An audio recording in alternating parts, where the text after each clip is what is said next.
This is Real News Media TV, coverage you can trust. Please like, share, subscribe, and hit the notification bell. Select all for daily news updates. Good night, my Real News Media TV family. Welcome back to the channel for another news update for February 7, 2023. And in the news tonight, a woman murdered at her gate in Gregory Park. A woman was this morning shot and killed by gunmen in Gregory Park, Portmore, St. Catherine. She has been identified as 52-year-old Diana Griffith. It is reported that around 9:30, she was sitting at her gate when she was approached by armed men who opened fire. The injured woman was taken to Spanish Town Hospital, where she succumbed. Some time ago, a shop belonging to the woman, who was a well-known party worker for the ruling Jamaica Labour Party, was gutted by fire. The incident was suspected to be the work of arsonists. JLP officials, including Member of Parliament for the area, Orlando Terrelong, and the fellow MP and the Deputy General Secretary, Dr. Andrew Whitley, visited the scene. The fatal shooting was condemned. Protest by transport operators impacting attendance at schools in St. Anne. Attendance at several schools in St. Anne has been severely affected by the current unrest in the public passenger transportation sector. For a second day today, some transport operators have withdrawn their services. Principal of York Castle High School in Brownstown said classes at the institution were shifted to online for today due to the protest by the operators. Monday was report day at the school, so there were no classes. Only half of the persons expected to turn up to collect reports failed to do so. Over at Marcus Garvey Technical in St. Anne's Bay, classes are in session with a reduced turnout.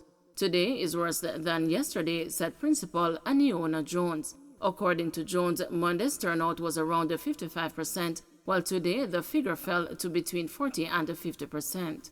Classes are being delivered by a mix of face-to-face and online. At Bucknott Gallimore High School in Alexandria, over 500 students turned up for classes on Monday from a population of 929. Principal Eloise Panton said classes were dismissed early on Monday because of the strike by some taxi operators. She told the news that she was in the process of collating the number of students who turned up for school today. She said that she is seeking information from the police regarding the transport and the traffic situation to determine if another early dismissal is necessary for today. Meanwhile, at the St. Mary High School in Highgate, things are almost back to normal, Principal Jolette Sadar reported.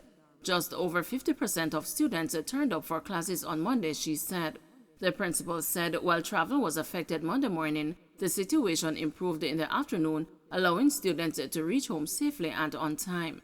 Today it is more normal, Sadar disclosed. Mackenzie condemns the murder of homeless man in St. Mary. Minister of Local Government Desmond Mackenzie has strongly condemned the murder of a homeless man in Port Maria, St. Mary on Sunday. The body of O'Neill Collin was found with the throat slashed near the Port Maria police station. He was well known to the St. Mary Poor Relief Department and was a regular user of the drop-in center in the parish. Indeed, staff of the Poor Relief Department were on a routine assignment to feed homeless persons when they encountered the tragic scene, which the police had started to process, said Mackenzie in a statement. O'Neill Collin was known as a quiet, unassuming man who largely kept to himself and had no known conflict with anyone. It is beyond baffling as to why anyone would want to hurt him, much more to destroy him in this heinous way, he added. The local government minister described the murder as a terrible act. Mackenzie went on to say that he is also concerned about reports that another homeless person was beaten and is now in hospital. Our homeless men and women are citizens of Jamaica, and their lives are no less valuable than our people who enjoy a better standard of living. I urge anyone who may have witnessed what happened to provide the police with any available facts. No civilized society can allow acts such as these to go by the wayside.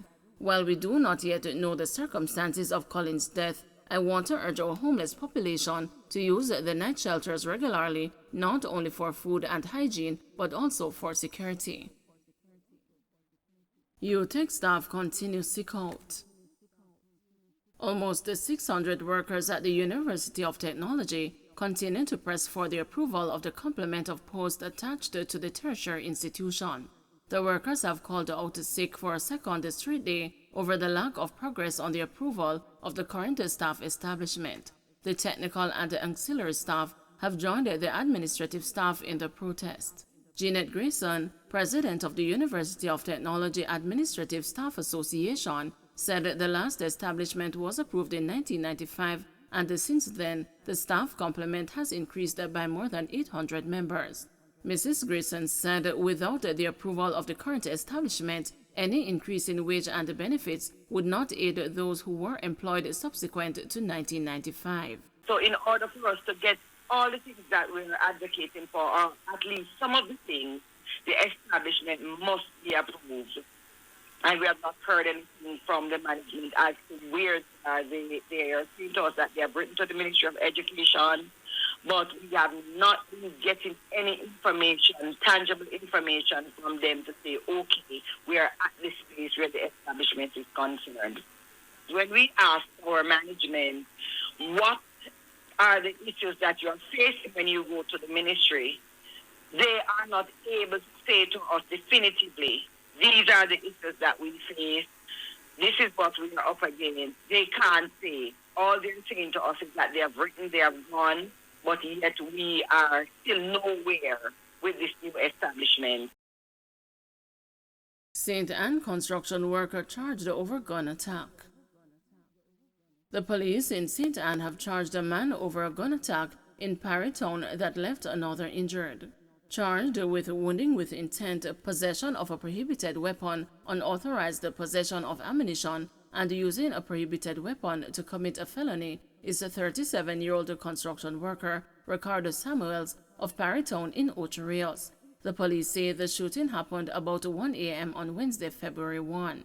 They reported that a man was walking home when he was approached by Samuels and another man. Samuels then reportedly pointed out the man to his accomplice, who then shot him. The injured man was taken to hospital where he was treated. A report was made to the police and Samuels was arrested. Following a question and answer session in the presence of his attorney, Samuels was charged on Monday, February 6. His court date has not been finalized.